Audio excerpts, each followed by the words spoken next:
हिमांशु कुमार जो कि जिन आदिवासियों को मारा गया था छत्तीसगढ़ में, उसकी बात उठाई थी, पुलिस एनकाउंटर्स वगैरह में उनके खिलाफ इन्वेस्टिगेशन ऑर्डर कर दिया, तो उनको अब लोकपाल बना दिया गया है। तो हम ये देख रहे हैं कि देखिए न्यायपालिका की स्वतंत्रता क्यों चरमराई, उसका मेन कारण, उसके कई कारण।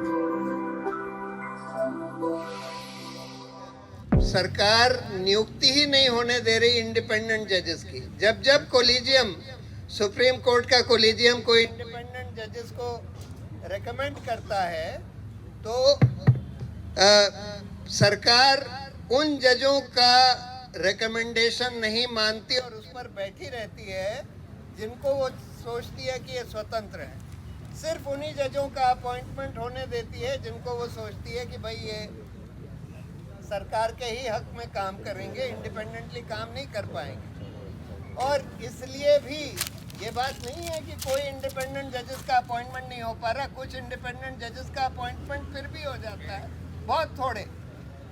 तो एक ये कारण है। और चौथा कारण ये है कि आज इस सरकार ने एक तरीका अपनाया है कि सारी agencies, IB, ED, IT, CBI, सबका इस्तेमाल करो और इन जजों के ऊपर एक डोसियर बना लो, और किसी भी जज की अगर कोई भी कमज़ोरी पकड़ में आ गई तो उसका इस्तेमाल करके उनको इन्फ्लुएंस करो।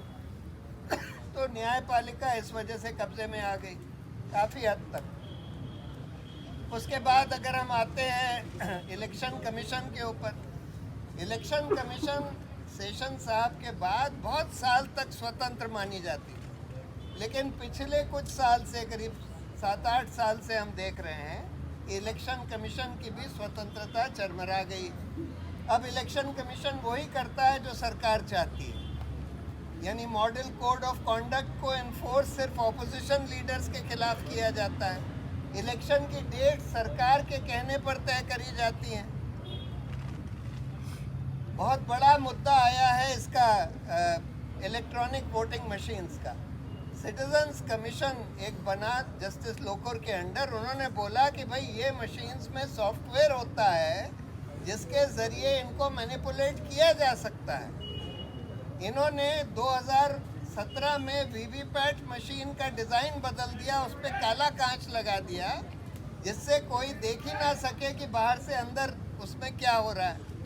तो अब उसमें कुछ भी मैनिपुलेशन किया जा सकता है, लेकिन बार बार ऑपोजिशन लीडर्स इलेक्शन कमीशन से ये कह रहे हैं कि भाई हमको उसका जो चिप है, प्रोग्रामेबल चिप, वो तो दिखा दीजिए। वो तो अपॉइंटमेंट ही नहीं दे रहे हैं, दिखाने की बात तो छोड़ दी इलेक्शन कमीशन वाले। और सुप्रीम कोर्ट ने बोला कि भाई इलेक्शन कमीशन की नियुक्ति सिर्फ सरकार के हाथ में नहीं हो सकती, क्योंकि सरकार अपने ही लोगों को बनाएगी। और इसलिए उन्होंने बोला कि अच्छा, इसकी नियुक्ति के लिए 3 मेंबर की समिति होनी चाहिए जिसमें प्रधानमंत्री, लीडर ऑफ ऑपोजिशन और चीफ जस्टिस होने चाहिए। लेकिन उस फैसले को पलटने के लिए सरकार एक दूसरा कानून ले आई और उसमें चीफ जस्टिस को हटाकर एक और मंत्री प्रधानमंत्री के साथ लगा दिया। यानी कि अब फिर से इलेक्शन कमीशन का चयन और नियुक्ति पूरी की पूरी सरकार के हाथ में आ गई। तो इलेक्शन कमीशन को भी अपने अधीन कर लिया। कंट्रोलर एंड ऑडिटर जनरल की भी नियुक्ति सरकार के हाथ में है, और हमने देखा राफेल सौदे में जो ऑडिट किया गया, कंट्रोलर एंड ऑडिटर जनरल के जितने ऑडिट होते थे बहुत कम हो गए। कम से कम केंद्र सरकार के योजनाओं के, उनके कॉन्ट्रैक्ट्स के ऑडिट तो 1/4 से भी कम हो गए। ये भी सरकार के अधीन आ गया। सारी जितनी एजेंसीज हैं, CBI, ED, income tax, NIA, सारी की सारी अब सरकार के पॉलिटिकल काम के लिए काम कर रही हैं, उनके पॉलिटिकल फायदे के लिए काम कर रही हैं। तो हम देख रहे हैं कि बिल्कुल चौतरफा असॉल्ट है सारे इंस्टीट्यूशंस के ऊपर। इंक्लूडिंग एजुकेशनल इंस्टीट्यूशंस, चाहे वो स्कूल्स कॉलेजेस हों, चाहे वो यूनिवर्सिटीज़ हों। और दूसरी तरफ सभ्यता के ऊपर भी असॉल्ट है, मतलब लोकतंत्र के ऊपर तो हो ही रहा है, हर तरह से हो रहा है। सरकार, आज ही मैं एक केस बहस कर रहा था दिल्ली हाई कोर्ट में, ये जो सेल्फी पॉइंट्स, विकसित भारत कैंपेन, जिसमें सारे सरकारी अफसरों को बोला गया है कि तुम लोग मोदी जी का प्रोपेगेंडा करो। सरकारी पैसा लग रहा है, सरकारी मुलाजिम लग रहे हैं, सबको बोला गया है कि तुम मोदी जी का प्रोपेगेंडा करो, और करोड़ों रुपए उस पर खर्च किए करे जा रहे हैं सिर्फ उनका प्रोपेगेंडा करने के लिए। जो कॉरपोरेट से पैसा आता है इलेक्टोरल बॉन्ड्स के जरिए या वैसे भी कॉरपोरेट डोनेशंस के जरिए, उसमें से 75% पैसा सिर्फ बीजेपी को मिलता है, 25% पैसा बाकी सब लोगों को मिलता है। और उसमें भी हम देख रहे हैं कि कांग्रेस का अकाउंट फ्रीज कर दिया, ये कर दिया, वो कर दिया।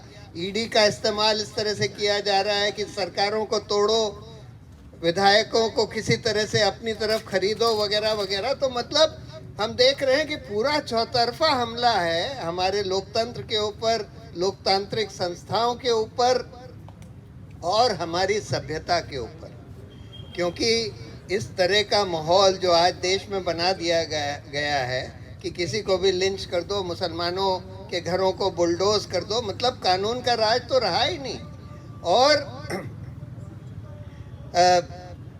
जो लोग कुछ सरकार के खिलाफ बोलते हैं उनको ट्रोल किया जाता है। अभी ध्रुव राठी ने एक वीडियो बनाया कि क्या हिंदुस्तान में रियल लोकतंत्र बचा है, कितना लोकतंत्र बचा है, तो उस पर खूब उसको गाली गलौच, हर तरह की धमकियां, गाली गलौच। यही कल्चर ये बीजेपी आईटी सेल ने अनलीश किया है, जो हम देख रहे हैं थोड़ा बहुत फैलता जा रहा है। तो सवाल ये है कि इस हमले पर हम लोग क्या कर सकते हैं, खासकर यूथ का क्या रोल है।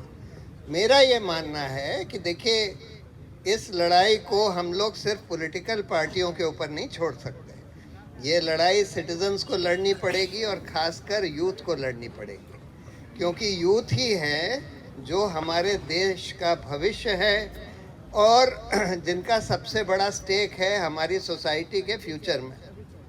दूसरी बात, यूथ को ही सबसे ज़्यादा एनर्जी है और यूथ के पास ही सबसे ज़्यादा आइडियाज़ भी होते हैं, नए नए आइडियाज़। और इसलिए यूथ को ही इसकी अगुवाई करनी पड़ेगी। कई तरह के मूवमेंट्स की ज़रूरत है। सांप्रदायिकता के खिलाफ एक मूवमेंट होना चाहिए।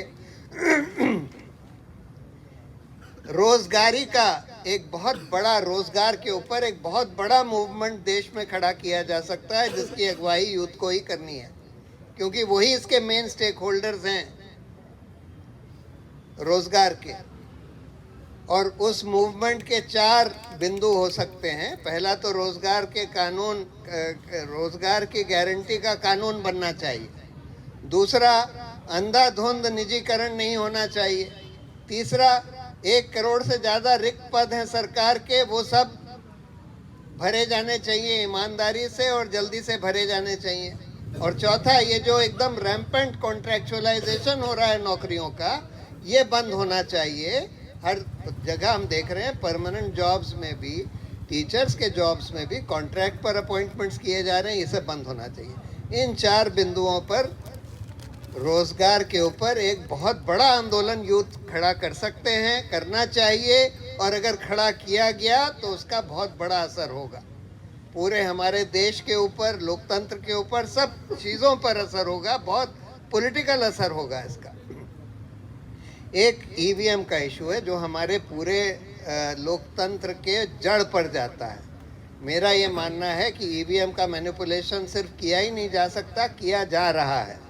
और इसलिए बूथ कैप्चरिंग तो हर तरह से हो सकती है, चाहे ईवीएम हो चाहे बैलेट पेपर हो। लेकिन अगर बूथ कैप्चरिंग को हटा दें तो इलेक्ट्रॉनिक मैनिपुलेशन ईवीएम का ही हो सकता है, वो बैलेट पेपर का नहीं हो सकता। ऑपोजिशन वालों ने डिमांड ये करी है कि वीवीपैट में जो स्लिप होती है वो आप लोगों के हाथ में दे दीजिए, जिससे वो बैलेट बॉक्स में डाल दें और बैलेट बॉक्स के पेपर्स काउंट कर लीजिए, उसकी जो स्लिप्स हैं। वो सबसे आसान तरीका है, सिंपल तरीका है, लेकिन वो ये लोग नहीं मान रहे हैं। मेरा ये मानना है कि इसके लिए भी लोगों को सड़कों पर उतरने की ज़रूरत है। तो देखिए मेन चीज़ ये है कि आज इस देश में एक सिविल सोसाइटी, एक नहीं कई सिविल सोसाइटी मूवमेंट्स होने की ज़रूरत है। मुझे ये पता है कि आज राइट टू प्रोटेस्ट को बहुत कर्ब करने की कोशिश करी है सरकार ने सब जगह। आज दिल्ली में 144 लगा रखा है, आप कोई पब्लिक मीटिंग कर ही नहीं सकते। ये तो फिर भी चलिए छोटी सी मीटिंग हो पा रही है यहाँ JNU के अंदर, अदरवाइज तो आप जंतर मंतर में भी नहीं कर सकते।